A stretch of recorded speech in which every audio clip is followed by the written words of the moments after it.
Alain, propos d'un Normand, politique et économie. Vous autres Français, me dit l'homme sérieux, vous attachez trop d'importance à la politique intérieure. Vous ne regardez pas assez au dehors. Vos journaux sont pleins de petites querelles. Pendant ce temps-là, vos voisins font des affaires. L'empereur d'Allemagne, avec ses allures de chevalier Rossigne, est en réalité le plus adroit des commis voyageurs. Musulman hier, papiste aujourd'hui, jésuite demain, il sera tout cela ensemble pourvu qu'il vende.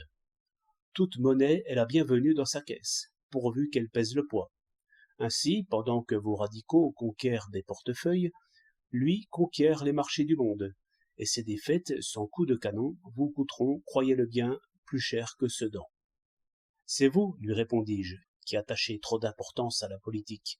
C'est vous qui méconnaissez la puissance des lois économiques, car vous croyez que l'alliance d'un jésuite, d'un pape et d'un empereur peut quelque chose sur les profits et les dividendes. Or, tous ces bavardages sont des effets, non des causes. Les hommes produisent et consomment. Voilà le fait important. Voilà la cause qui fait courir les marchandises par le monde. Et assurément, les courants et les remous commerciaux ne sont pas simples. Ils sont variés et changeants, comme sont les courants marins et aériens. C'est tout juste si l'on y retrouve l'action de quelques causes dont les effets s'entrecroisent. Une de ces causes est l'accroissement de la population. Quand la population augmente, alors naturellement la production et la consommation augmentent, mais non pas aussi vite l'une que l'autre, car les salaires diminuent, ce qui favorise l'industrie, mais restreint au nécessaire la consommation du plus grand nombre. De là l'exportation à bas prix. L'émigration, qui dépend des mêmes causes, étant encore l'exportation. C'est ainsi qu'un peuple augmente sa puissance et conquiert le monde. Aujourd'hui, comme autrefois, les invasions viennent des pays où l'on est pauvre. Et c'est toujours, comme on dit, la faim qui chasse le loup du bois.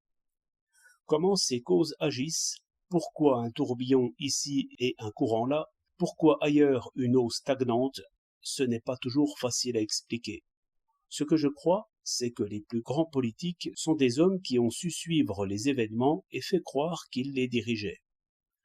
Longtemps, les prêtres, qui étaient en même temps des savants, ont fait le geste de conduire les peuples justement là où ils allaient, par la nature des choses, et ce n'est pas si sot de dire impérieusement au fleuve qui coule « Je t'ordonne de couler ». Maintenant, les peuples savent bien que le fleuve n'obéit à personne, mais ils croient encore que le commerce et l'industrie sont réglés par décrets, ordonnances et traités.